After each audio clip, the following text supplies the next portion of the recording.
عائشہ رضی اللہ تعالیٰ عنہ سے بڑھ کر قرآن و سنت کا کوئی عالم نہیں دیکھا۔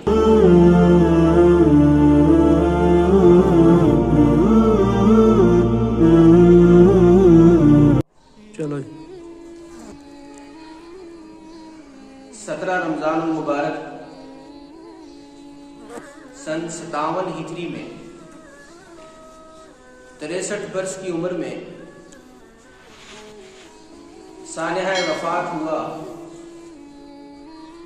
آپ صلی اللہ علیہ وسلم کی سب سے لاڈلی اور چہیتی زوجہ مطہرہ سیدہ صدیقہ طیبہ طاہرہ عائشہ رضی اللہ تعالی عنہ کا اللہ تبارک و تعالی نے بہت سی خصوصیات سے سیدہ کو نوازا۔ علامہ زرقانی رحمۃ اللہ علیہ نے خود سیدہ عائشہ رضی اللہ تعالیٰ عنہ کی زبانی اپنی خصوصیات نقل کی ہیں۔ سیدہ فرماتی ہیں کہ آپ علیہ السلام کی ساری ازواج میں سے یہ شرف صرف مجھے حاصل ہے کہ میرے ساتھ نکاح سے پہلے ہی کئی مرتبہ حضرت جبرائیل علیہ السلام نے ایک کپڑے میں لپیٹ کر میری تصویر آپ علیہ السلام کو دکھائی۔ نکاح کے بعد آپ نے مجھے بتایا کہ عائشہ جب میں نے کپڑا ہٹا کے دیکھا تو وہ تو ہی تھی، اور میں نے اس وقت یہ کہا کہ اگر یہ خواب اللہ کی طرف سے ہے تو یہ پورا ہو کے رہے گا۔ آگے بڑھنے سے پہلے یہاں یہ بات بھی ذہن میں رہے کہ جو بد نصیب لوگ سیدہ عائشہ رضی اللہ تعالی عنہ کے ساتھ آپ علیہ السلام کے نکاح پر اعتراض کرتے ہیں تو وہ یہ ذہن میں رکھیں کہ وہ صرف سیدہ عائشہ پہ اعتراض نہیں کر رہے، ان کا اعتراض اللہ جل شانہ پر ہے اور خود پیغمبر اسلام صلی اللہ علیہ وسلم پر ہے کہ نکاح اللہ تبارک و تعالیٰ کے حکم سے کیا آپ علیہ السلام نے۔ اور فرماتی ہیں کہ یہ شرف اللہ نے مجھے عطا فرمایا کہ آپ کی ازواج میں سے صرف میں ہوں جس کے والدین نکاح سے پہلے ہی ہجرت کر چکے تھے، اور یہ شرف بھی فرماتی ہیں کہ اللہ نے مجھے ہی نصیب فرمایا کہ آپ علیہ السلام کے ساتھ رشتہ نکاح سے پہلے میرا کسی اور کے ساتھ رشتہ نکاح قائم نہیں ہوا تھا۔ اور فرماتی ہے کہ یہ شرف بھی اللہ نے مجھے ہی دیا کہ جب بد باطل لوگوں نے میرے اوپر تہمت لگائی تو اللہ تبارک و تعالیٰ نے میری برات کے لیے قرآن کریم کی آیات نازل کی جو قیامت تک کے لیے امت تلاوت کرتی رہے گی اور وہ قرآن کریم کا حصہ رہے گی۔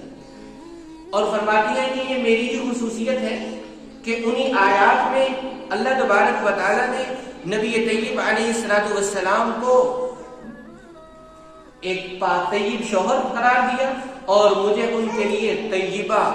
بیوی ہونا قرار دیا، اور انہی آیات کے آخر میں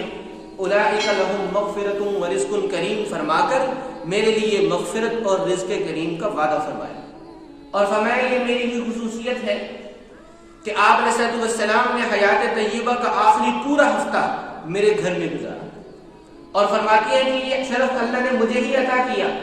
کہ جب آپ میرے ساتھ ایک لحاف میں آرام فرما رہے ہوتے تو اس وقت بھی اللہ تبارک و تعالیٰ کی طرف سے وحی نازل ہو جاتی تھی، جبکہ کسی اور زوجہ کے پاس جب آپ ہوتے تو یہ وحی کا سلسلہ نہیں ہوتا تھا۔ اور فرماتی ہے کہ یہ شرف بھی اللہ نے مجھے ہی بخشا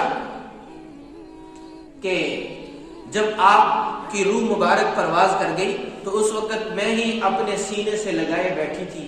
آپ کو، اور یہ شرف بھی مجھے ہی حاصل ہے کہ آخری چیز جو آپ کے شکم مبارک میں اتری وہ میرا لعاب دہن آپ کے مبارک لعاب دہن سے مل کر مسواک کی شکل میں، مسواک کو چبانے کی شکل میں آپ کے شکم مبارک میں اترا۔ اور فرماتی ہیں کہ یہ شرف بھی مجھے ہی حاصل ہے کہ میرے ہی مکان کو آپ علیہ السلام کی آرام گاہ کے طور پر منتخب کیا گیا، یعنی آپ کی مبارک قبر، آپ کا روضہ اقدس میرے ہی حجرے میں بنا ہے، اور جس کے بارے میں یہ بات واضح ہے کہ وہ صرف جنت ہی نہیں بلکہ جنت سے بھی اعلیٰ ہے، اور جو جنتیں جن کا ذکر قرآن کریم میں کیا گیا ہے ایسی کئی جنتیں اس جگہ پر قربان ہیں، اس لیے کہ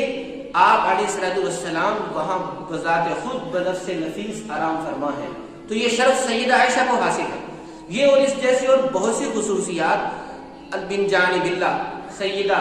صدیقہ طیبہ طاہرہ عائشہ رضی اللہ تعالی عنہ کو اللہ تبارک و تعالیٰ کی طرف سے عطا کی گئی ہے۔ سیدہ خود فرماتی ہیں کہ ایک مرتبہ آپ علیہ السلام نے مجھے فرمایا کہ عائشہ ھذا جبرائیل یقرئک السلام، کہ یہ جبریل آئے ہیں اور تجھے سلام کہہ رہے ہیں۔ تو میں نے کہا وعلیہ السلام ورحمۃ اللہ۔ پھر فرماتی ہیں کہ آپ وہ دیکھتے تھے جو ہم نہیں دیکھ سکتے تھے، تو حضرت جبرائیل علیہ السلام کی طرف سے آپ کو سلام آیا۔ اور ظاہر حضرت جبرائیل اپنی مرضی سے زمین پہ نہیں آتے تھے، وہ اللہ تبارک و تعالیٰ کی اجازت سے ہی زمین پہ اترتے تھے۔ آپ کے ساتھ جو رفاقت ہوئی، آپ علیہ السلام کے ساتھ سیدہ کو جو رفاقت حاصل ہوئی، اس میں سیدہ نے قرآن و سنت کے وہ گہرے علوم حاصل کیے کہ بڑے بڑے صحابہ کرام کو بھی جب علمی اور فقہی مسئلے میں مشکل پیش آتی تھی تو وہ سیدہ کے در دولت پہ حاضر ہو کر جب رہنمائی کیا کرتے تھے تو وہ پوری تشفی کے ساتھ، علمی تشفی کے ساتھ واپس جاتے تھے۔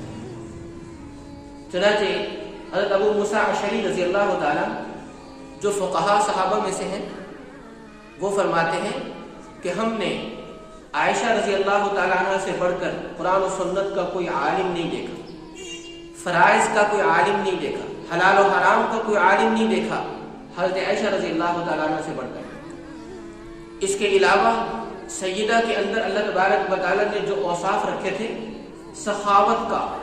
عبادت کا، ریاضت کا، تقوی کا، پرہیزگاری کا اور ضیافت کا اور تعلیم و تدریس کا، اس جیسے اور کتنے فضائل و اوصاف تھے جو اللہ تبارک و تعالیٰ کی طرف سے آپ کو حاصل تھے۔ صرف ایک بات کہ آپ کی سخاوت کا یہ عالم تھا کہ ایک مرتبہ آپ کو 1,00,000 درہم کسی نے سب ہدیے کے طور پر بھیجے، تو آپ نے اسی وقت وہ سارے کے سارے تقسیم کر دیے۔ تو آپ کی باندی نے کہا کہ سیدہ آپ تو روزے سے تھی، اپنی افطاری کے لیے کوئی انتظام کر لیتی۔ تو فرمانے لگی کہ اگر تو مجھے پہلے یاد کرا دیتی کہ میرا روزہ ہے تو میں اپنے لیے رکھ لیتی۔ تو یہ اس بات کی طرف بھی دھیان نہیں کہ میرا روزہ ہے، وہ سب اللہ تبارک و تعالیٰ کے راستے میں تقسیم کر دیا۔ اسی طریقے سے آپ روزے سے تھی تو دروازے پہ دستک ہوئی، سائل نے سوال کیا تو آپ کی باندی کہتی ہیں کہ صرف ایک روٹی گھر میں موجود تھی، لیکن سیدہ نے فرمایا کہ یہ بھی سائل کو دے دو۔ باندی نے کہا کہ آپ روزے سے ہیں، افطاری کے لیے اور کچھ نہیں، کہا کہ پھر بھی دے دو۔ چنانچہ باندی کہتی ہیں کہ ابھی افطاری کا وقت نہیں ہوا تھا کہ ایک ایسے شخص کی طرف سے ہمیں ہدیہ بھیجا گیا